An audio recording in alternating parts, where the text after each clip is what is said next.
doing that! Seriously, these scenes are not worth the ending payoff. It just makes for awkward transitions and a cliched ending shot that you can probably guess even if you haven't seen the movie before. But never mind that, because it's time for pretty much the coolest scene in the entire show.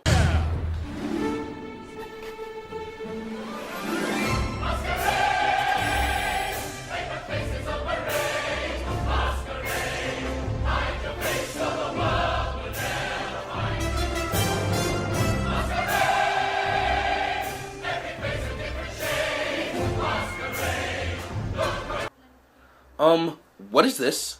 Where are the colors? Where's the cool choreography? And who is this douchebag dancing on the goddamn staircase? Oh, Jesus!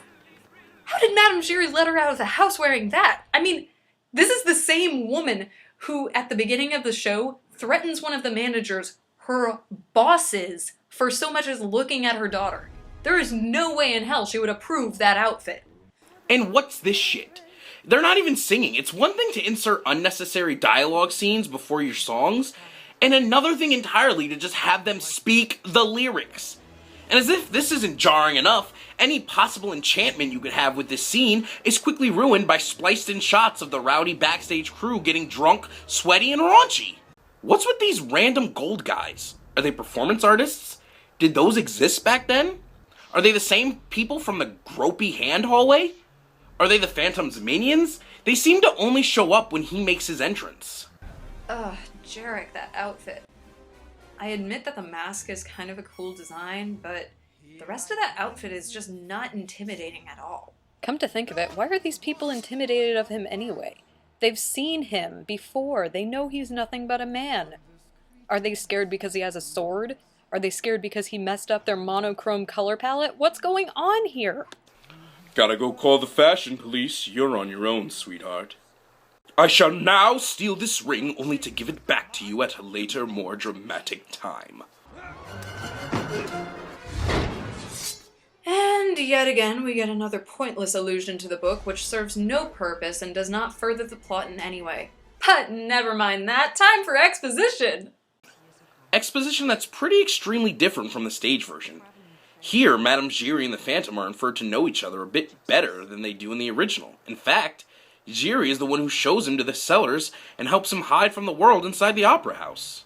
By that logic, shouldn't the Phantom have had more of a romantic interest in Madame Giry?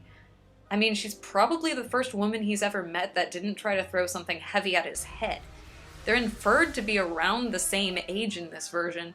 Hell, she practically saved his life. This movie is sabotaging itself! This is pissing me off. Next scene!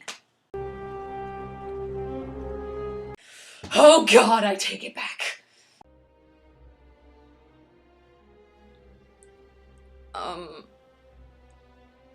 Our hero? Yeah, because when there's an obsessive homicidal stalker watching every move you make, going out alone at night to the graveyard is a great idea. Get ready. Angry rant in 3, 2... Why the fucking Christ shit on Pink Stick is he driving the carriage? It's not enough that he knocks out the carriage driver, but he steals the carriage too. And for what? So he can take Christine where she wants to go and show up later only to try to take her again? Here's an idea, Phantom. If you're gonna kidnap someone, why not do it in a moving carriage that she can't just jump from? And really, Christine, you didn't notice that the guy you happened to hire to drive you somewhere just magically changed to a man who won't show half of his face? Does that not throw up some immediate red flags? Jesus! You done? Yes, please continue. Her father promised her that he would send her the angel of music. Christine? What are you wearing? Seriously, it's gotta be freezing and you're just exposed all over the place. Why are you dressing like someone out of Chicago to go visit your dad's graveyard anyway, unless... Innuendos! Could we have a few more diphthongs in this song, please? There we go. Honestly, I really can't hate on Emmy that much here, even for her singing. She does have a very sweet quality to her voice, and as we said before, she was only 17 when they shot this film, meaning that her voice wasn't really fully matured yet. You can tell, especially in songs like this, that she was having a lot of trouble with the score. That being said, still sucks.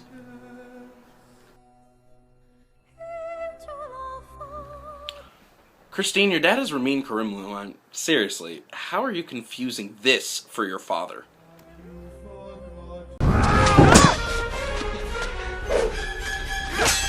Well, this wasn't in the stage version. Who exactly are we supposed to be rooting for here? And shouldn't Christine be a bit more vocal about, the fact that the two men in her life are trying to kill each other? And then they just kind of leave like nothing happened. Even though the Phantom has no major injuries and could easily have chased them down, or grabbed his sword again and killed Rao once he turned his back. They just leave. I mean, the whole appeal of the Phantom is that he basically has the upper hand on Rao throughout the entire show. This makes it seem like he's just some little punk you just have to rough up a few times to make him learn his place. But when fleeing the opera scene is obviously the smarter thing to do, oh no, they simply must stay and put on this self-insert fanfic of an opera.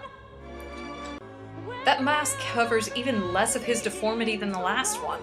I mean, yeah, it's a different style, but look at him. There is nothing wrong with his face. It's like they only use the deformity when it's convenient. Whoops, I think he just realized why this might have been a bad idea. Either that or he just noticed that Christine might not actually be acting anymore. And just in case you thought we were joking about the deformity only showing up when it's convenient, let's see that again in slow-mo. The deformity literally appears after she takes the mask off. And where it does show up, it's obvious that the mask wouldn't have covered it all.